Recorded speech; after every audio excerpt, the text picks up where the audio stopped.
Hi everyone, this is our channel Around My Story. Please like, share and subscribe. Quase toda garota sonha em ser uma princesa da Disney. Ser como Cinderela que se casa com um príncipe ou Branca de Neve, a mais bela de todas. Minha história é algo parecido, mas contos de fadas geralmente têm um final feliz, certo? A minha, no entanto, bem, vou deixar que você faça seu próprio julgamento. Meu nome é Rona, tenho 17 anos. Vivo com meus pais e minha irmã Celina. Na escola eu era como uma princesa. Eu adorava meus amigos e eles me adoravam. Eu me destaquei em tudo o que fiz na escola. Era a melhor cantora, eu era atlética e praticava todos os esportes. Minha única falha era meu cabelo, que era muito crespo e feio para o meu gosto. Acho que o cabeleireiro chamava de cacheado, mais para confortar pessoas como eu. Mas crespo não é cacheado, não no meu dicionário. Reconheço que parecia atrativo em algumas pessoas, mas o visual mais arrebatador para mim é o cabelo longo e liso. O adorável cabelo liso pode deixar qualquer garota bonita, mesmo se ela não tiver traços bonitos. Oh, como eu invejava algumas garotas na minha escola com seus cabelos longos e sedosos. É claro, minha princesa da Disney favorita era Rapunzel. Nos meus sonhos eu era sempre ela. Na minha opinião, ela era a mais linda princesa do universo Disney. O sofrimento que ela passou para depois receber o que merecia, sem mencionar seu cabelo sedoso e brilhante, o jeito que ele brilhava à luz do sol, que eu não daria para ter um cabelo como aquele. Tentei de tudo para melhorar meu cabelo. Eu lavava com shampoo, mas ele ficava fofo, igual a um pelo de um lulo da Pomerânia. Você já deve ter visto um. Eu usava creme de alisamento, mas então parecia uma estrada pavimentada com melaço derramado por toda parte. Tentei chapinhas, mas elas também não ajudaram. Não ria de mim. É a pura verdade. Todos os dias eu sonhava em ter um cabelo liso. Um dia, vi uma propaganda enquanto conversava com minhas amigas. Mencionei um centro de pesquisa da ciência da beleza e disse que alguns cientistas haviam descoberto um novo produto que não importava a quantidade de frizz ou cachos, transformaria o cabelo em liso e sedoso em poucos minutos. O centro precisava de voluntários para testar o produto na frente de um público. E eu pensei, uau! Meu sonho pode se realizar e ainda vou ficar famosa. Eu me inscrevi imediatamente. Fui escolhida entre 3 outras garotas. Estava um pouco preocupada porque minha experiência havia ensinado que as coisas nunca saem do jeito que nós planejamos, mas eu dizia a mim mesma que era um produto simples. O que poderia dar errado? Pesquisei sobre o cientista que ia conduzir o experimento. Ele era famoso na sua área. Seu nome era Wilfred Janssen. Eu cheguei no estúdio onde o teste seria conduzido. Eles já estavam me esperando. O Sr. Janssen parecia um cientista de desenho animado, com cabelo desgrenhado e um jaleco branco enorme e óculos tipo Harry Potter. Acho que você entendeu. Ele me explicou como o produto funcionava e me garantiu que tudo sairia bem. Claro, certo. Como se eu nunca tivesse ouvido isso antes. No entanto, seu discurso empolgado me deixou animada. Então veio aquela papelada legal, as isenções de responsabilidades para o caso de efeitos colaterais que pudessem ocorrer devido ao uso do produto de beleza. E eu assinei tudo. Ele viu que eu parecia preocupada e hesitante, então tentou me tranquilizar, dizendo que se tratava de uma rotina típica de ensaios clínicos. Eu continuei preocupada, mas decidi seguir em frente mesmo assim. Eu convidei minhas amigas para assistirem ao experimento. Parecia mais uma grande conferência.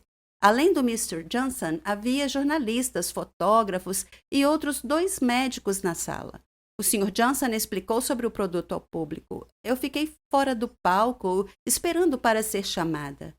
Finalmente, eles estavam prontos e fomos chamadas ao palco, onde nos sentamos em suas cadeiras de cabeleireiro. Algumas cientistas misturaram uma variedade de líquidos coloridos em frascos de laboratório em uma mesa próxima do palco. Depois disso, o Sr. Johnson encheu um frasco de spray com a mistura e se aproximou de mim. Ele sussurrou no meu ouvido que meu nome entraria para a história. Então ele borrifou meu cabelo com o elixir mágico que os cientistas prepararam minutos atrás. Eu esperei nervosamente, então, lentamente, meu couro cabeludo sentiu uma sensação de ardor, como se tivesse sido mordido por uma centena de formigas de uma vez. Mas eu estava com vergonha de mencionar isso, então a dor diminuiu E um milagre aconteceu. Meu cabelo se alisou exatamente como o Sr. Johnson prometeu que aconteceria. O público aplaudiu entusiasmado. O poderoso aroma de sucesso na obtenção de dinheiro impregnou a atmosfera da sala. Toquei o meu cabelo e não pude acreditar como estava maravilhoso. Continuei acariciando e acariciando, tão macio, tão sedoso, tão reto e suave. Fiquei super feliz. O Sr. Johnson se aproximou do microfone, segurando o produto na mão, e estava prestes a falar quando o público suspirou. Eles estavam olhando na minha direção. O Sr. Johnson se virou e olhou para mim também. Meu cabelo, de repente, começou a crescer em uma taxa fantástica. Foi ficando cada vez mais longo até eu ficar exatamente como Rapunzel. Eu gritei em estado de choque. O Sr. Johnson correu e pediu ajuda. Meu rosto ficou pálido e eu desmaiei. Quando acordei, estava deitada no palco, em uma cama, com meu próprio cabelo preso debaixo de mim. Eu toquei meu cabelo e sim, ele ainda estava macio, sedoso e liso. Meu desejo parecia ter literalmente se tornado realidade. Eu era de fato a Rapunzel moderna que ganhou vida. É por isso que eu queria compartilhar minha história com você hoje. Cuidado com o que deseja, porque pode acontecer de verdade. Olá, meu nome é Brenda e esse foi um grande constrangimento que eu tive aos 14 anos. Antes de eu te contar a minha história, deixa eu destacar alguns pontos. Toda experiência adolescente tem uma certa dose de ansiedade. É uma reação normal ao estresse e às vezes ajuda a lidar com situações angustiantes. Para muitos adolescentes, coisas como falar em público, provas ou mesmo sair para um encontro podem causar sentimentos de ansiedade. Para outros, a ansiedade pode ir além desses sintomas típicos e afetar negativamente relações de amizade, participação em atividades e até mesmo a escola. É por isso que dizem que adolescente não é coisa de Deus. Ok, essa foi apenas uma piada inocente, mas é assim mesmo. Então, eu estava na classe, sentada atrás do garoto mais fofo da minha turma. Seu nome era Josh. Eu só queria pedir o número de telefone dele, mas eu era muito tímida e tinha um medo horrível de ser rejeitada. A festa da escola já estava chegando e eu queria ir com ele, mas para mim era impossível fazer isso cara a cara. Tentei superar a ansiedade e me convenci a ir em frente. Fiquei naquele sofrimento e perdi a maior parte da aula antes de finalmente decidir falar com ele. Eu pedi o número a Josh e ele concordou. Ele pegou meu celular, digitou seu número e o entregou de volta. Me senti aliviada. Finalmente consegui o número. Na verdade, eu estava errada. Não havia razão para estar ansiosa. Na minha cabeça, isso era maior do que a realidade.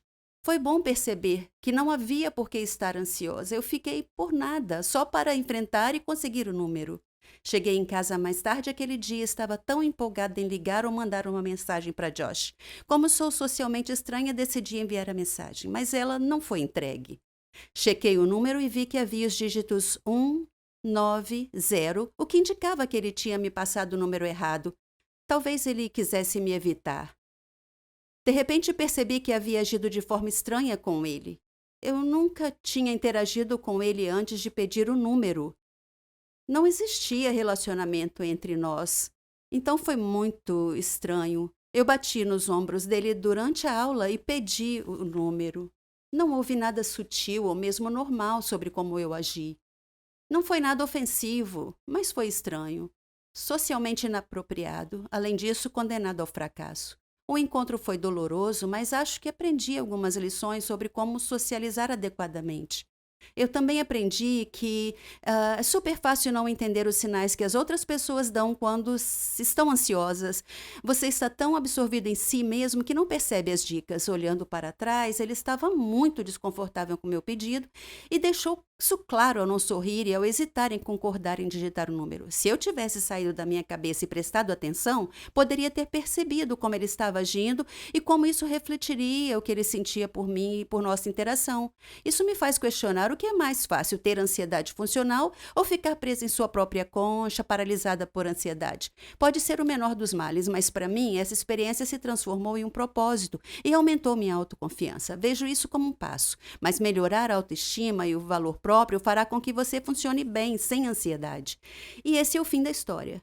Mas quer saber? Escreva seu próprio roteiro. Você não pode continuar se outra pessoa estiver escrevendo o seu roteiro.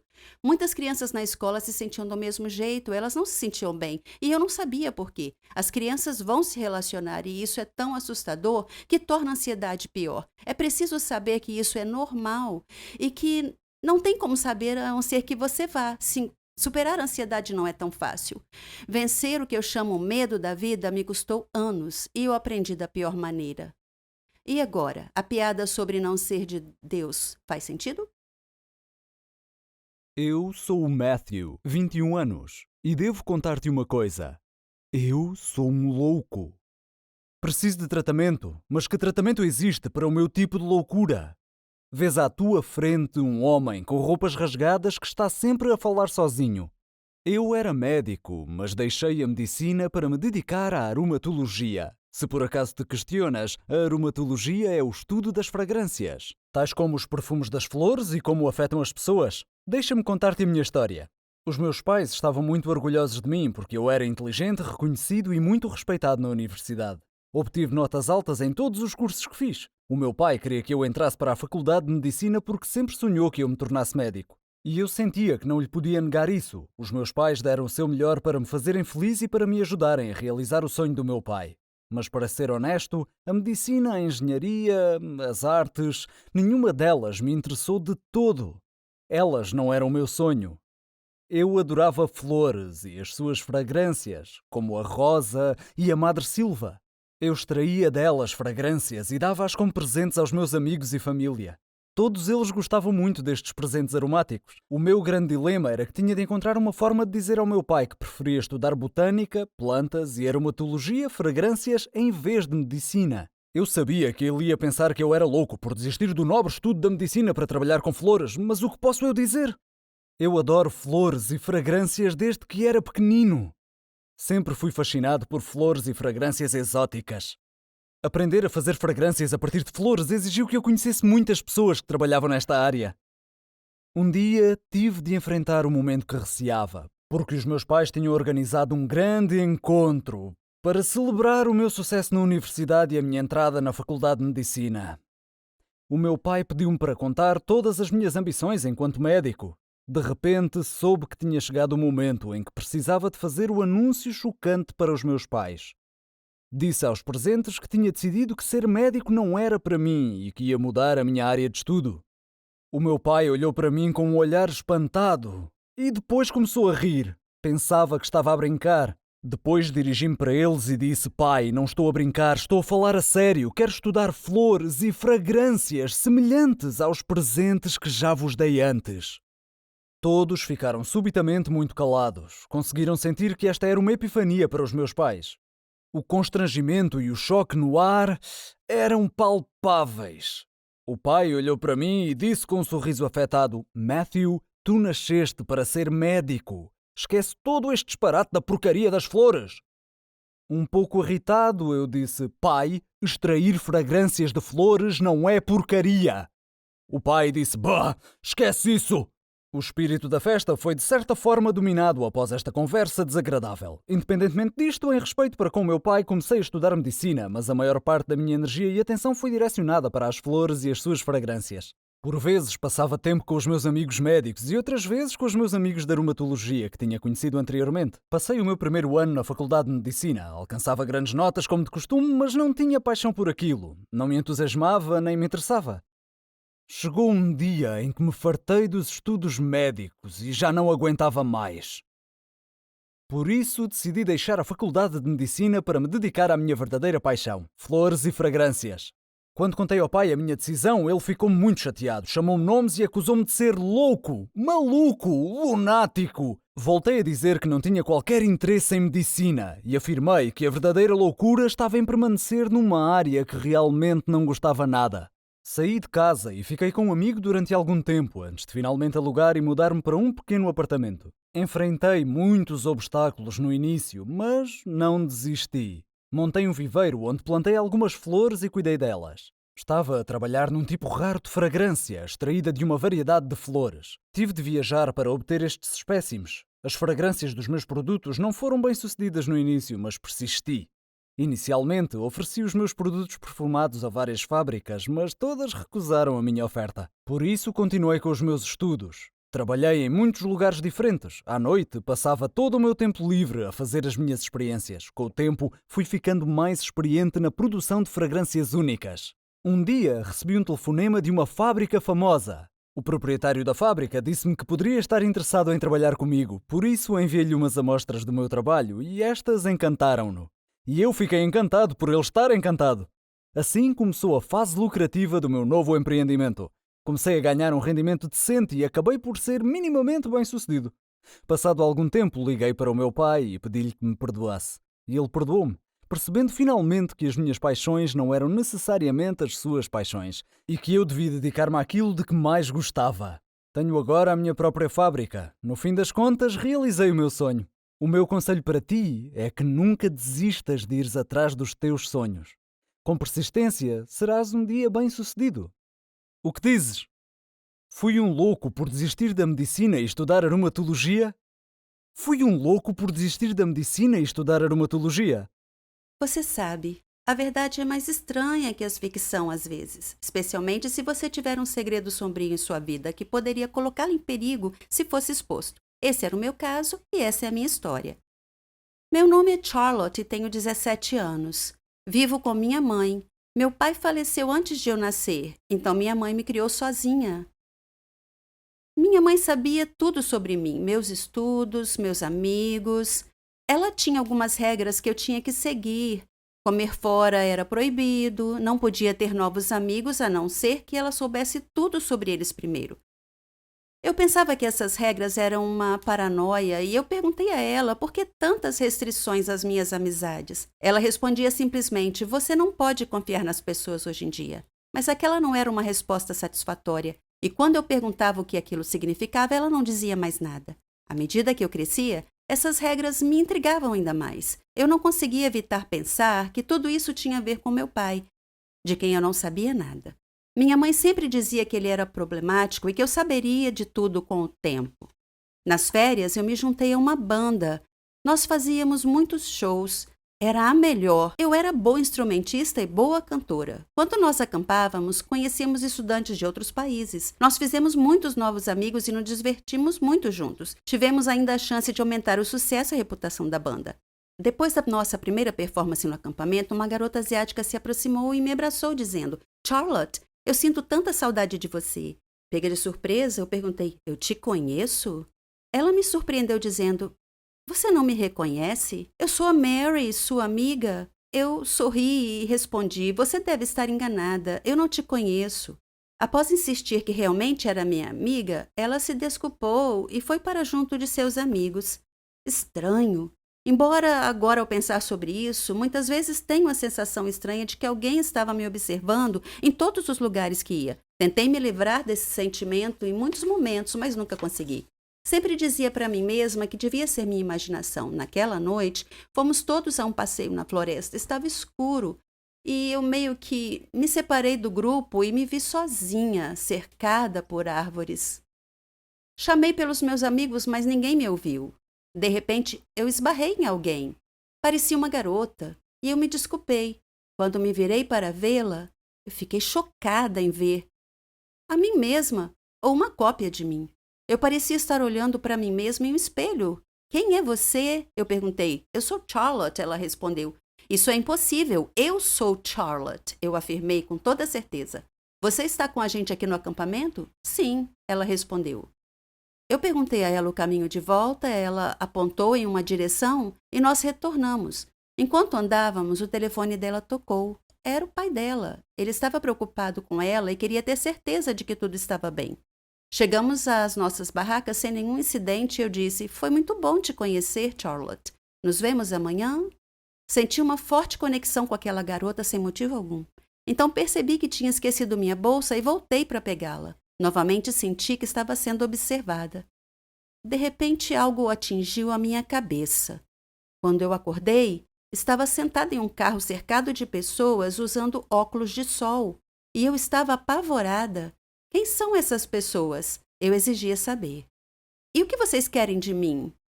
Um homem disse que meu pai era a razão de eu ter sido sequestrada. Quando eu disse que meu pai tinha morrido há muito tempo, ele riu. Então ele espirrou alguma coisa no meu rosto e eu perdi a consciência. Quando mais tarde eu acordei, a outra Charlotte estava amarrada ao meu lado. Um homem parecia confuso ao dizer duas de mim, e ele perguntou ao seu chefe qual das duas era a garota que procuravam. De repente ouvi alguém gritar: "Parem! Não se mexam!" A polícia apareceu dentre as árvores, cercou o carro e prendeu os homens. Depois desamarraram as duas Charlotte. Alguém surgiu parecendo muito preocupado. A outra Charlotte começou a acordar e perguntou onde estava e o que estava acontecendo. Então ela viu seu pai correndo até ela. O pai dela me olhou e perguntou meu nome e o nome da minha mãe. Quando eu respondi, ele disse que sabia quem eu era e que eu levasse um abraço para ela e que dissesse que ele continuava a guardar seu segredo. Então ele me deu uma medalha e me abraçou, dizendo que não sabia se me veria de novo. Eu ainda estava olhando para ele confusa e ele sorriu e me perguntou onde meu pai estava. E eu disse que ele tinha morrido. Ele disse que aquele era um acordo entre ele e minha mãe, e que eles estavam apenas tentando proteger a minha outra Charlotte, que era minha irmã gêmea. Ele disse que teve problemas em seu trabalho, algumas pessoas ameaçaram nos matar, então ele e minha mãe decidiram nos separar. Ela ficou com você e eu fiquei com sua irmã gêmea, ele disse. Nós fizemos isso para mantê-las a salvo, e eu chamei sua irmã Charlotte exatamente como você. Me senti ainda um pouco esgotada naquele momento. Era absurdo. Eu não conseguia acreditar. De repente, eu ouvi alguém me chamar. Charlotte, acorda! Está na hora da viagem. Você deve ter tido um pesadelo, porque você estava gritando. Eu acordei na barraca com uma amiga. Nós saímos da barraca. Eu parei. Bem na minha frente, olhando fixamente nos meus olhos, estava a outra garota, que era a minha imagem no espelho. Madrasta. Título intrigante, não é? Confesso, não esperava ser mãe tão jovem, mas muitas vezes as circunstâncias determinam o caminho que devemos seguir. A minha mãe foi a razão pela qual fiz esta escolha, mas, por favor, espera até ao fim. Espera até ouvir a minha história. O meu nome é Rita, tenho 17 anos e era feliz a viver com a minha família. Meu pai era médico, a minha mãe era dona de casa e eu tinha duas irmãs mais novas, Carla e Sara, e morávamos num bairro tranquilo e agradável. A nossa casa sempre foi repleta de alegria e risos. Meu pai era um ótimo pai e a minha mãe era uma mãe fantástica. Tínhamos uma vida estável, até que a minha mãe adoeceu de repente. Ela começou a ter dores de cabeça frequentes. Meu pai levou a um neurologista e ele disse que a situação era grave, que ela precisava de uma cirurgia urgente. Nossa vida foi subitamente virada de cabeça para baixo. Ficamos tristes e deprimidos. Nenhum de nós falou muito. Meu pai sempre tentava consolar a minha mãe, mas sempre que estava sozinho, chorava tal como nós. A nossa vida tornou-se sombria. O médico marcou uma data para a cirurgia, e quanto mais se aproximava a data, mais ansiosos ficávamos. Quando o dia finalmente chegou, arrumamos algumas coisas da mãe para levar para o hospital. Parecia ser a última vez que nos veríamos. Tive um mau pressentimento sobre isso. Quando chegamos ao hospital, a minha mãe chamou-me e disse-me: Rita, tens de cuidar do teu pai e das tuas irmãs. De repente entrei em pânico. Mãe, para de falar assim. Disse: vais melhorar e vais voltar para casa. Ela colocou a mão na minha boca e disse: claro que vou, mas precisas de cuidar deles enquanto eu estiver fora. Vais fazer isso por mim? Eu estava a chorar, mas tentei acalmar-me e assenti. Então o médico chamou-a. Ela abraçou todos e depois foi para a sala de operações para a cirurgia. Esperamos do lado de fora da sala, preocupados. Depois de algum tempo, o médico saiu e chamou o meu pai rapidamente. Eu sabia o que tinha acontecido pela expressão no rosto do médico. Meu pai voltou, depois de alguns minutos, e olhou para nós. Estávamos a chorar e ele abraçou-nos. Nossa vida caiu numa rotina miserável e entediante. Meu pai e as minhas irmãs estavam sempre tristes e eu esforcei-me ao máximo para tentar cuidar deles. Um dia, meu pai chamou-me e disse: sabes o quanto te amo, todas vocês, mas às vezes temos que tomar decisões difíceis. Eu não gostei do tom daquilo. Ele disse: vou ter de me casar novamente. Dei 2 passos atrás e disse: casar de novo? Mas porquê? E ele disse-me: precisamos de alguém para cuidar de nós. Eu sei que ninguém pode tomar o lugar da tua mãe, mas... Não esperei que ele acabasse e disse: pai, nunca vou ocupar o lugar da mãe. E ninguém pode, mas farei o meu melhor. Farei tudo o que ela fazia. Estou madura e responsável o suficiente. Eu posso lidar com isso. Além disso, prometi à mãe que faria isso. Ele olhou-me atentamente e imediatamente desistiu da ideia de se casar novamente. No início foi muito difícil aprender a fazer toda a limpeza e cozinhar, mas fui-me habituando, passo a passo. Pesquisei na internet dicas para tornar o meu trabalho mais fácil e eficiente. Pedi às minhas irmãs para não nos arrumarem a casa e elas cumpriram. Comprava-lhes presentes de vez em quando. A minha culinária melhorou depois de muitas tentativas falhadas. Sempre que ficava cansada e queria desistir, só me lembrava do rosto da minha mãe e isso dava-me forças para continuar. 10 anos depois, ainda sou a mãe da casa. Meu pai ainda não se casou. As minhas irmãs cresceram e estão bem na escola. O nosso apartamento está sempre limpo e estamos felizes novamente. A estrada foi longa, mas fiz o que tinha de fazer e filo bem. Fui amaldiçoada e isso vai assombrar-me para o resto da minha vida. Tudo começou com uma piada, mas algumas piadas têm consequências graves e quando isso acontece, a vida torna-se uma batalha difícil. O meu nome é Catherine. Tenho 16 anos e moro com os meus pais e a minha irmã mais nova, Mara. Eu gosto de música, representação e ver filmes de ação. Jogo beisebol e pratico balé. Até ganhei alguns prémios. Eu só tenho um problema. Gosto de gozar com as pessoas. É como um vício. Nunca tive cuidado com o que digo e nem me importa quem doa. As crianças que escolhi eram realmente amorosas e gentis. Mas isso encorajou-me ainda mais. Meus amigos eram exatamente como eu. Na verdade, eu era o líder deles. Nós caminhávamos como se fôssemos os donos da escola. Tínhamos um colega de turma chamado Norman. Ele não era exatamente o que chamaríamos de alguém em boa forma. Ele era o oposto da boa forma. Durante os intervalos das aulas, o meu grupo e eu roubávamos a sua lancheira e atirávamos uns aos outros, mantendo-o longe dele. Vimos-lo correr na tentativa de nos alcançar, mas ele parou no meio do caminho. Peso extra não o ajudou. Ele rapidamente ficou sem fogo. Sempre que ele entrava na sala de aula, nós o surpreendíamos atirando vegetais e frutas velhas e podres nele. Norman tolerou as nossas provocações. Ele não parecia importar-se muito, mas um dia uma piada foi longe demais. Concebemos um plano maligno. Dissemos que haveria um concurso de fotos, e quem fizesse a pose mais engraçada ganhava. Norman era tão crédulo que acreditou em nós. Na verdade, ele pensou um pouco e posou para nós.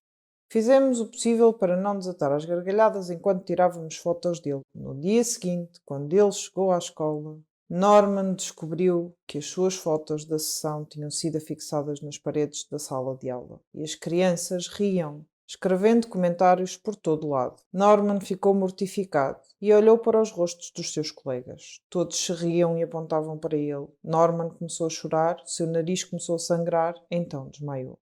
Um professor teve que chamar uma ambulância para levá-lo ao hospital. Eu certamente não esperava que isso acontecesse. Sabíamos que Norman ficava às vezes muito cansado e perdia o resto do dia de aulas, mas não sabíamos que ele tinha um problema de saúde. Senti um profundo pesar. A maldição de que falei no início começou quando uma rapariga chamada Naomi se juntou à nossa turma como aluna nova. No seu primeiro dia, o nosso professor trouxe-a e apresentou-a. Ela sentou-se numa mesa da última fila. Percebi que ela olhava sempre para mim de um modo estranho e perguntei-me porquê. Ela olhou-me com desdém. Eu não conseguia entender porquê, afinal, era a primeira vez que a conhecia. Eu evitava, principalmente porque a sua aparência deixava-me desconfortável. E sempre que o meu grupo queria gozar com ela, eu dizia para a deixarem em paz. Eu senti que havia algo estranho com essa rapariga. Um dia, durante a aula de ciências, o professor colocou-nos em pares para fazer uma experiência de laboratório. Eu pretendia perguntar sobre a maneira como ela me olhava, mas antes que eu pudesse dizer alguma coisa, ela tomou a iniciativa e surpreendeu-me ao abordar o assunto. Vais pagar pelo que fizeste ao Norman, disse ela friamente. Olhei para ela e perguntei como conheces o Norman e do que estás a falar. Ela respondeu, não importa como sei, apenas sei. Passei os dias seguintes a pensar nas suas palavras. Depois, Naomi ignorou-me completamente, sem olhares fixos, sem olhares acusadores. Era como se para ela eu não existisse. Eu não entendi. Então, chegou o dia. Tivemos um jogo de basquetebol. Era a decisão do campeonato. Mas eu ainda estava ocupada a pensar nas palavras de Naomi. Durante o jogo eu olho para Naomi e apanhei a olhar para mim, o que me distraiu. Um dos jogadores da outra equipa de repente esbarrou em mim, derrubando-me e fazendo-me cair mal sobre um dos joelhos. A dor que eu sentia. Tive que abandonar o jogo para ser levado ao hospital. No hospital, o médico disse que eu tinha uma ruptura de ligamentos no joelho e disse que eu precisaria de uma cirurgia e de muitos medicamentos. Depois de passar pelo bloco operatório, comecei a tomar os meus medicamentos. Isso fez-me ganhar peso, embora eu não comesse muito, apenas vegetais e fruta. Eu perguntei ao médico sobre o meu aumento de peso repentino. Ele disse-me que os medicamentos que eu estava a tomar afetavam o meu equilíbrio hormonal, o que raramente acontecia, mas que no meu caso estava a acontecer. Ele disse que eu teria de ou aguentar as dores ou lidar com o excesso de peso, porque tal não iria parar. Então aí está a malta. Esta é a maldição que Naomi lançou sobre mim. O preço que tive que pagar pelo que fiz a Norman. Eventualmente fiquei boa o suficiente para ir fazer os meus exames finais. Quando cheguei à escola, todos os meus amigos olharam para mim e começaram a rir. E eu agora era o seu alvo, a sua presa. Um deles disse: "Estás tão grande como um elefante." Retorqui: "Vou perder peso assim que parar de tomar os medicamentos." Mas ninguém ouvia. Agora estou a viver um pesadelo e gostaria de dizer a Norman que sinto muitíssimo por tudo o que lhe fiz.